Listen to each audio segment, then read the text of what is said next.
I'm Irene Gouge, founder of Loving Lessons Pediatric Sleep Consulting, and I'm really excited to have Jake Feeling and Joey Powell back on here for our Dad's Corner, where we're talking about the dad's perspective, because we know that dads are daring, and they're daring to connect with their children. They're daring to change diapers these days and do some things differently and do some of those late night wake-ups. They are also daring to have some tough conversations with the kids, depending on their age. Our guest might not be there just yet, but they're dedicated to their wives and children, and they're dedicated to themselves to do the best they can through this journey. So I'm excited to have Jake and Joey from Two Dads and One Mic. Hello, Irene. Also. All right, and so I know that one of the things that you talked about earlier when we were sharing and learning a little bit about who you guys are is that you don't give out advice. And so I'm really excited to just get your perspective, kind of share that with the families that are tuning in and watching this, just so they can kind of get another side of the story, because I think sometimes we don't realize that, you know, moms feel like maybe they're reading all the books, watching the videos, doing all the research, but maybe some of the dads are doing that too. Do you guys do some of the reading of the books, videos, blogs? Do you have anything like that? I don't read books. I never have. I guess I'm the prototypical human that social media was created for, because I like to, read things in doses and consume stuff pretty quickly. So I can never focus long enough to read a book. I think I read one book when we were expecting our first kid.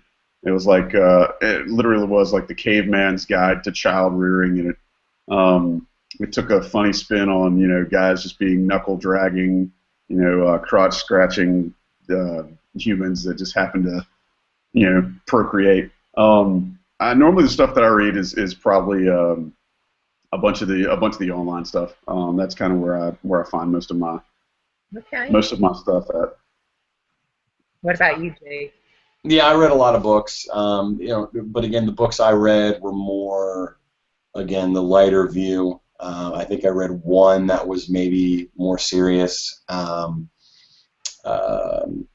kind of goes to the whole fact that there's so much out there for the mom, for women to read, and while there are things for the men, the stuff is typically so serious and so this, and then when your wife is like this, then you need to treat. I'm like, okay, usually she's screaming at me and it's not that calm, so I will run to the store and get whatever she wants. I'll do. It never felt like anything I was reading was real life. So the books that I read were more It Sucked Then I Cried by Deuce at DOOCE. She writes an amazing blog and frankly writes like a guy. So I think both men and women love her stuff, and so that book was pretty good. That was It Sucked and I Cried? It Sucked, Then I Cried. And then several others. I think there was one where it's a shot of like a guy's torso, and he's in a blue and white striped shirt, and it's got the Fisher-Price keys hanging out of his pocket. I forget what the name of it was, but that was the one I read that was kind of serious, but also a little lighthearted as well, that I really liked. So I read about 4 or 5 of those, and then read some things online. But then once number 2 and 3 came around, at that point it was flying by the seat of my pants. And it's amazing how much you forget, even between the kids that we have that are 4 and 5 years old. Like, oh my gosh, wait, this happens again? So it was good to kind of go back to either the books or just pull up something quick online to get a refresher. Very good. Now, refresh for the viewers who your children are, what ages they are, so people can kind of know a little bit more about you and your family. Sure. I've got Ford is 5 years old. It's my oldest son. Cal is just turned 4, another son. And then my daughter June just turned 1. So big happy family. Very good. Little girl Maddie will be 3 in July, and Huck, my son, will be 1 very soon. Very fun. And so what do you enjoy the most about being a father?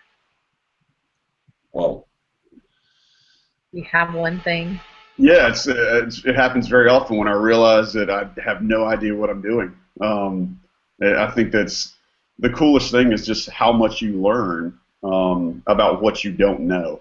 By the time you get around to having kids, you feel like you've got a pretty decent handle of what's going on in the world and how to navigate yourselves through this big ball of dirt and water, and then all of a sudden, there's this other human in the world, and you lose your mind because it's like, oh my God, how do I make them stop crying? How do I make them happy? How do their kids are great for your ego, especially like at my son and daughter's age. Everything you do is hilarious.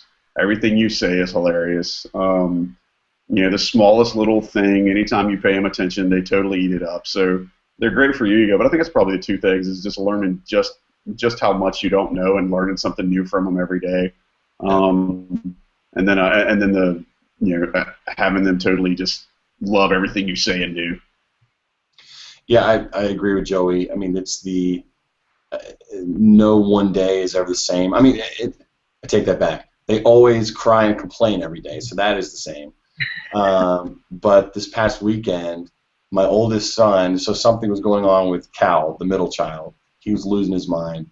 And our oldest came up to me and my wife to explain what was going on with him, and I'll try to get this in the camera. And I swear he did just like this. He goes, Mom, first Cal did this, and then he was talking like as if he was like explaining, walking through with his hands. And I'm grabbing like Paige's shirt, like, would you please? Are you seeing what I'm seeing? Is this like a 40-year-old, walking through? Okay, this is why Cal was crying here, and this is what you need to do to fix it. And we were both just blown away, and his just I want to strangle him. At the same time, like, wow, these are the coolest three people I've ever met in my life. So Jake, question for you: Who does that? Is that you or Paige? Who speaks like that? Or who? Both of us were both pretty animated. I would say, I don't know, being self-critical. That's probably me. I was saying to Paige, like, okay, babe, you got to first you got to tell me to do that. You can't just give me a long list of things. I'm just picturing myself doing this. Yeah. You're a hand talker, dude. It's okay. And that's really scary if he picks those kind of hand motions up. Man. I'll share with you. I remember putting Connor in timeout one time, and I used to be like, "Do you know why you're in timeout?" And then one time he said, "Mommy, do you know?" And I was like, "Whoa, there's that finger." I was like, I know.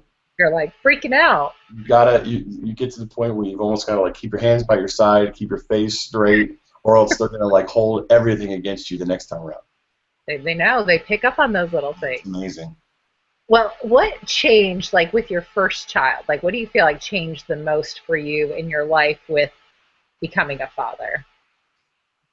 Oh, God. Or what did you miss the most about maybe starting this new journey? I think time management is the biggest one. My wife, I think she adapted to it a lot quicker than I did, but realizing that all of my time is not mine anymore. That I've got a certain amount of duties that, while I may feel like I've kind of contributed them around here, there's probably still more to be done. So it's trying to figure out, okay, this is the stuff that you were doing, a couple of weeks ago before the kid got here.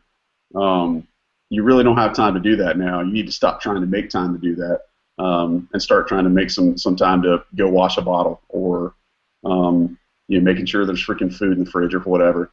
Those types of things, and there's never any set plan. I mean, but you've got to be.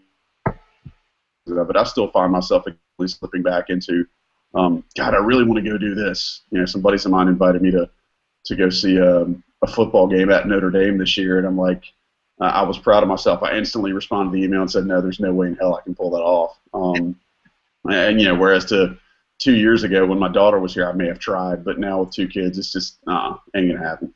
Yeah. The biggest thing for me that I was running into early on was just almost forgetting that I was in charge of a person and saying things like, and now it's like the cliche dad thing to say, but I would catch myself saying, okay, so am I babysitting Ford tonight? Or and Paige's like, you're not. That's your son. You're not babysitting you're not babysitting anyone. You're taking care of your child. I'm like, oh, that's right. Or then like I had a couple vacation days that were gonna expire before the end of the year at my old job, and so we're getting into late December, and I'm like, oh, I want a vacation day, and school was closed that day, so I'm like, Paige, how am I going to be able to take my vacation day? She goes, those aren't your days anymore. Like, you don't get vacation to yourself when school's also closed. What are you going to do? Get a sitter so then you can take a vacation day? What are you, out of your mind? So it's so good to hear that somebody else had that same issue. Oh yeah, it was just, and then of course, you play the tape back and you're like, oh yeah, I sounded like an idiot. So just kind of working through those challenges, getting my head out of my rear. Logistics. Exactly. I have to laugh because it's funny because like sometimes I'm like, well, when is my vacation day? But it's interesting that dads have that same struggle as moms do, because I think that we ask that question often, like, well, when do I get a break? So yeah, it's refreshing to know that it happens on both sides. Right. What would you say you do to kind of reconnect with your family after a long day? Like, is there any like little rituals or routines that you guys have or you do if you've been gone on business for anything?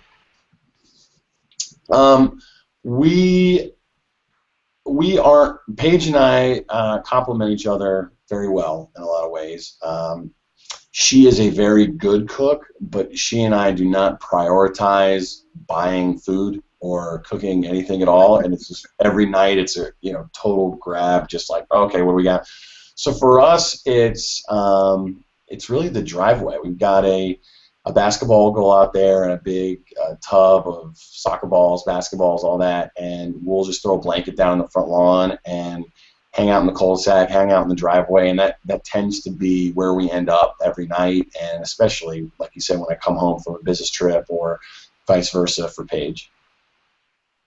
Okay. Right now, I think currently, like as we're recording this, my little girl's got a doctor kit, and she's kind of picked up on, going back and forth to doctor and seeing the doctor with my son and stuff like that. So she's really kind of grown to her doctor kit.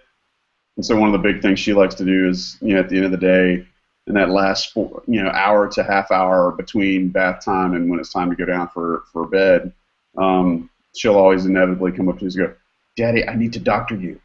And so she'll start, it's like, all right, I got to go lay down on the floor. She's got this blanket that we put out for her, and she'll go get her doctor kit, and she'll go through all these random procedures. Apparently I've been diagnosed with things such as worms in my ears. Yeah, worms in the ears are the worst. And literally she looked at me when it goes, I have a diagnosis. You got worms and a cow in your tummy. I'm like, all right, great. And then she'll take her tweezers and stuff like that. I think that's the biggest one, is just kind of letting her have, and my wife turned me on this, just kind of letting the child have unaided free play, like where there's no structure, where you just kind of let her do what she wants to do, and you play kind of Robin to her Batman.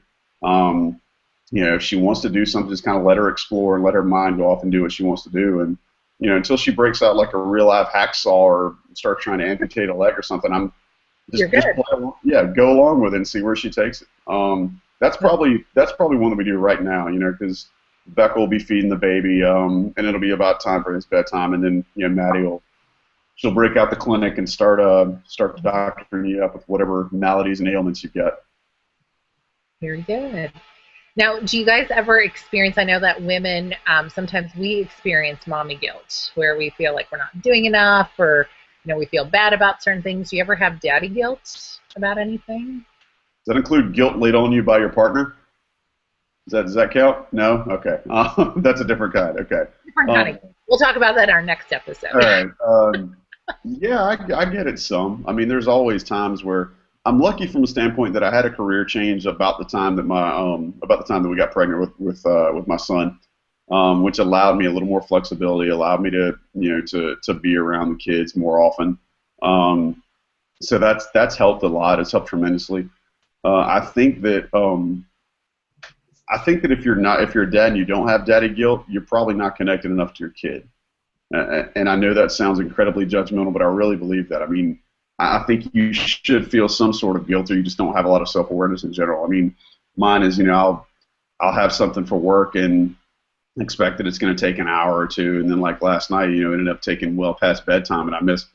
I had no part in putting the kids down for bed, and that kind of sucks sometimes. Not being able to see them after I drop them off in the morning. I mean, that's not really ideal, but you just kind of take a step back and say, all right, this is part of something I have to do to make sure that we can raise these kids properly and make sure they have a roof over their heads. And there's a lot of talks amongst myself inside my head, but yeah, I definitely feel it. I mean, I think it's normal for any dad to feel that.